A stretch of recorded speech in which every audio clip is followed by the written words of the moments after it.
if you want to own your category, make sure that you go and speak to the rest of your teams within your organization. If you're an SEO, go and speak to your social team, go and speak to your PR team. Start that conversation today because it's going to be so important moving forward.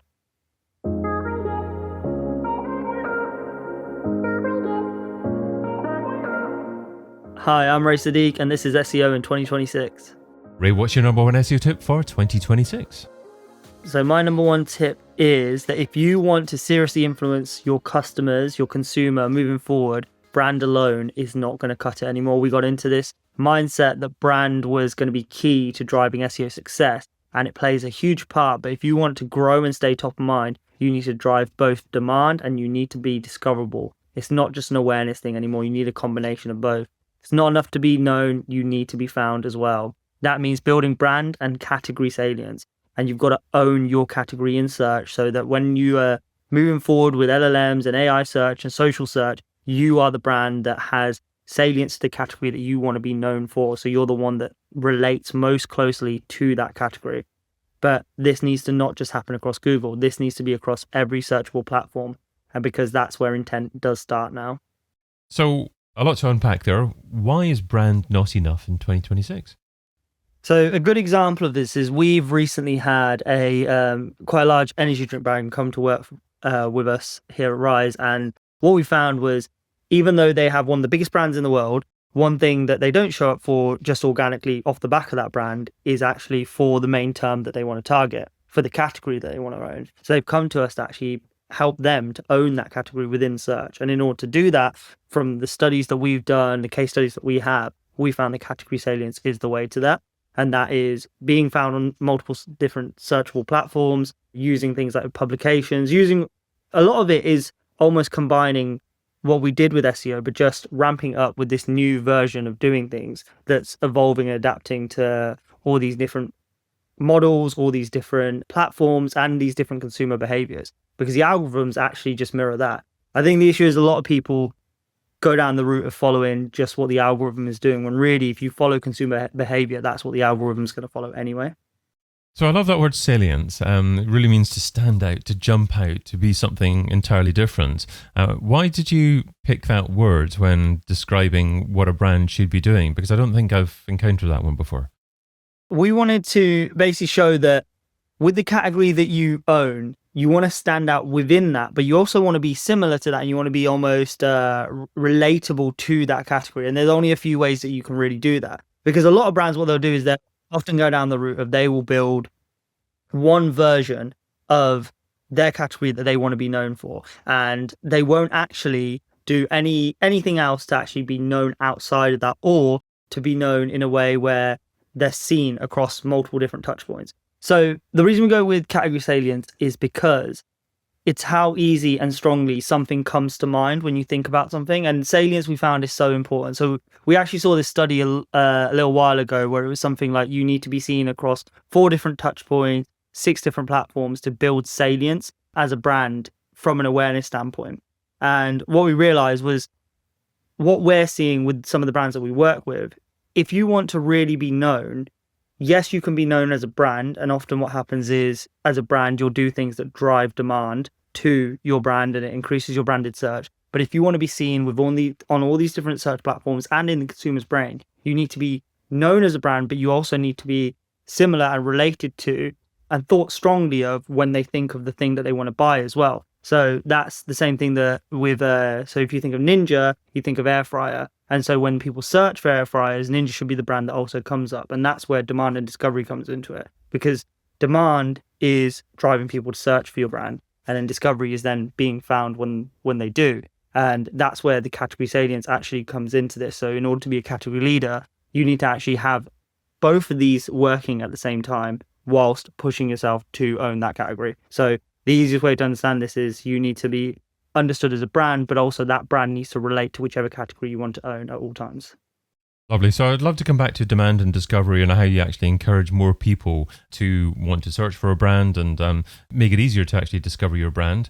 But in terms of popping out on the SERP or wherever actually you're actually advocating that a brand pops out on. Are you talking about on Google? Are you talking about on other perhaps AI search engines? And what are one or two characteristics or elements that you try and add to how a brand is featured in order for that brand to pop out more? I think this is a really good question, because this actually comes down to audience insight and understanding who your audience and your customer is. And that starts from researching who they are and where they search and what they search for on that platform. Often when we do keyword research, a lot of times we'll be looking to just topic research. A lot of people within the industry will just stick to Google for that. But what you can find now is doing something like a SERP analysis. You actually find that there's a bunch of other things that are being pulled in, and you can kind of get a weighting of, based on the intent and based on the search term and based on the topic, which different phrases are being pulled by which platform. So for example, you might search best running shoes and Google might pull a video from Instagram, TikTok, YouTube, review videos. And we've understood this for a while, but now the idea is, in order to pop out and in order to own that, is owning real estate on that Google SERP, whilst also owning real estate on that individual platform. An example of this might be, we did this for a fashion brand. And what we did was, we went and created a video that was search optimized on TikTok, and it did really well on TikTok for the first 72 hours, like most videos do, where they get a load of traction. And then post that, it ended up getting a load of search directly within TikTok. But the cool thing was, this was actually related to a Black Friday keyword, which of course, as you know, is quite competitive. Not only did it show up on TikTok, it actually ended up then getting pulled into Google SERPs, at which point we ended up owning more real estate. So not only did we have rankings in roundups, listicles, articles, that kind of thing, organic rankings, and we had video rankings as well. So the idea of popping out and standing out, it's almost like you actually own the SERP for a certain keyword or phrase or topic, and that's how you can own a category across that. So you're pulling in from all these different features. This also massively impacts AI as well. From the studies we've seen so far, I know there was one from Ahrefs that basically focused on publications and branded mentions and said that was one of the most cited things within AI. But there's also, I saw a study the other day from Surfer that showed that YouTube, Instagram, Meta were all being pulled and cited within different AI search engines as well, or chatbots, sorry. So it's about influencing all these signals at scale within a category that you want to own. And that's how you stand out. Was popping out in the Google SERP something that you'd planned for, and that was the ultimate game for the project? Or is it a simple case of just throwing as much mud at the wall sometimes, and occasionally you will actually have a video go a little bit more viral and be featured in multiple places? Yeah, so we actually think of it from more of a strategic point of view, where we say, if we've done the research, you should be able to get a good understanding of, one, how to make like a really good search optimized video that should do quite well in terms of engagement as well. Obviously, you can't really predict virality, but that gives you a kind of idea of how that's going to perform just on an organic standpoint from a social media perspective. But then if you've done the research and you look at it from a strategic point of view and you understand from a SERP analysis, these keywords pull in mostly videos, thumbnails, this kind of thing, you can actually then go back and go, actually, I want to make sure that I target YouTube. I want to make sure that I target TikTok. I want to make sure that I target LinkedIn articles. Also understanding, okay, within these topics as well, let's say we've taken 50 to 1,000 queries for AI chatbots, where are they citing their sources from? Okay, they're pulling in YouTube, LinkedIn, a few publications, and that's kind of helps us choose which ones to focus on. And based on those, we're hoping a few of those will pop out. But I think the whole thing of popping out as well in general is, when you own a SERP, you really do stand out for a category, because it's like you've seen yourself multiple times. Yeah, you really own the real estate on that SERP. You mentioned keywords there as part of your answer. How important are keywords nowadays? Do you actually go for keyword volume now? And how else do you actually measure demand? So this is an interesting question. So if we start from, like you said there, with keywords, you can either use tools that show trending keywords, and that can show the actual direct demand on that thing. Things like Glimpse, Google Trends, even like TikTok's Create Search Insights, to give you an idea of how people are searching over the last 7 days to a month.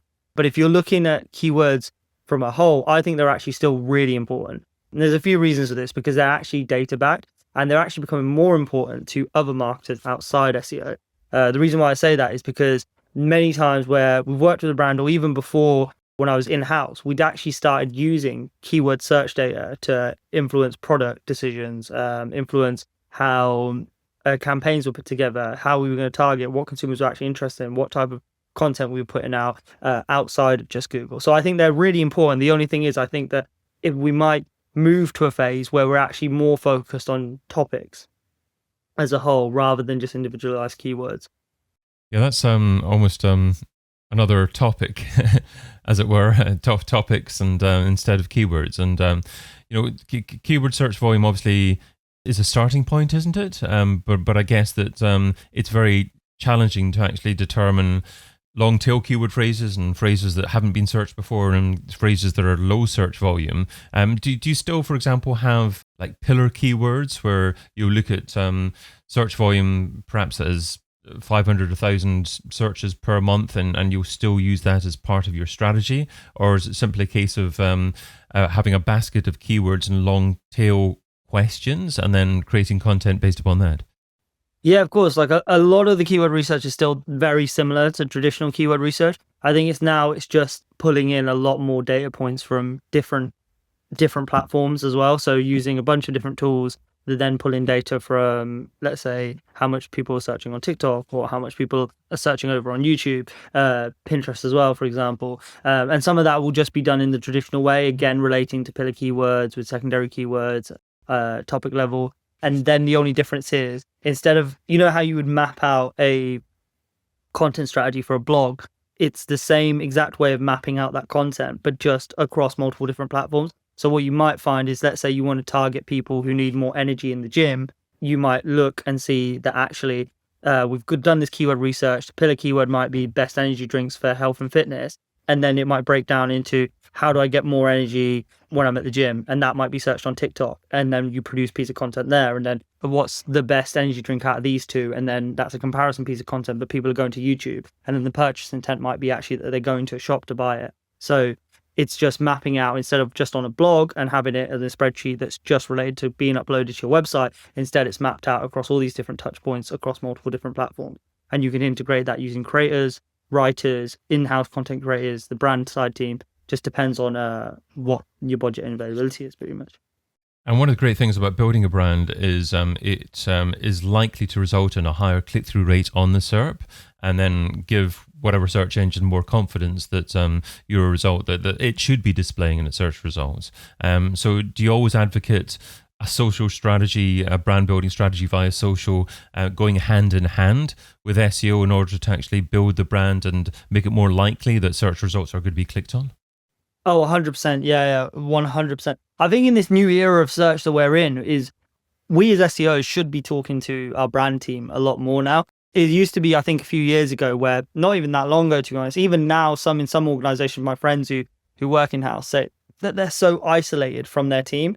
And I think we're at a point now where in reality, we need, like you just said there, click-through rate is an important thing, but we're building salience with the brand and the category that you want to own. And in order to do that, you need to be discoverable in the search. So whether that's across TikTok, YouTube, Google, whatever it is, but you also need to drive people to search for you as well. And in some occasions, this might be that you have a new product launch, or you might have something that you come out that you need to actually go and push more traffic towards, and it's there and it's easy and you're already ranking for it, but then nobody mightn't be searching for it. We have an example of this where we worked with a client where we basically looked at what their new product launch was, which was in the lighting space. We found the consumer that they wanted to target, and we went out and we created a bunch of content across all the different touch points.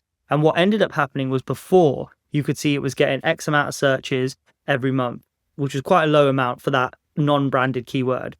After we did the campaign, and to this day, searches for that have now increased just on non-brand. And we also rank really well for it as well, above Amazon. So it was like a really cool example to see that how important driving demand was whilst being discoverable, because you can have a really cool thing that you already rank for and you're doing really well for, but if people don't know that they need it and they need to buy it, then it's also no point there. So we need to almost work with your brand team and your social media team to make sure that things that you've already got easy, quick wins with, you can go and own them. Interesting thing about that case study as well was that not only was it able to drive demand for that product to people to go search for it, but we saw a direct impact from that, from where it got picked up in publications, the extra links it's got, the mentions it's got, which led to then it actually increasing, improving in rankings as well. So they work hand in hand, in my opinion. So one phrase that you use is content marketing is the future of search. That's pretty definitive. Why do you say that? I say that Content marketing, and when I say content marketing, by the way, I don't just mean blog written content. I mean content marketing across video content, search-based content, image content. All these different forms of content are the future, because these are what these models are actually trained on, what they're fed, where they pull their data from, and where all their sources they're citing are different forms of content. So I think in order for you to own that, you need to create and distribute at scale content that relates back to your category so that you can get picked up by these. And I think it's going to become more important than ever. Even when people are looking for entertainment, when they look outside of information from AI, they're going to be looking at content. So I think the content marketing in general, for marketing alone, is going to be really important, but for search is going to be a key part of that moving forward. Ray, what's the key takeaway from the tip you shared today? The key takeaway is, if you want to own your category, make sure that you go and speak to the rest of your teams within your organization. If you're an SEO, go and speak to your social team, go and speak to your PR team. Start that conversation today, because it's going to be so important moving forward. Ray Saddiq is Global Head of Marketing at Rise at 7. Find out more over at riseat7.com. Ray, thanks so much for being part of SEO in 2026. No problem. Thank you for having me. Thank you so much. I've been your host, David Bain. Get your copy of SEO in 2026, the book, over at SEOin2026.com.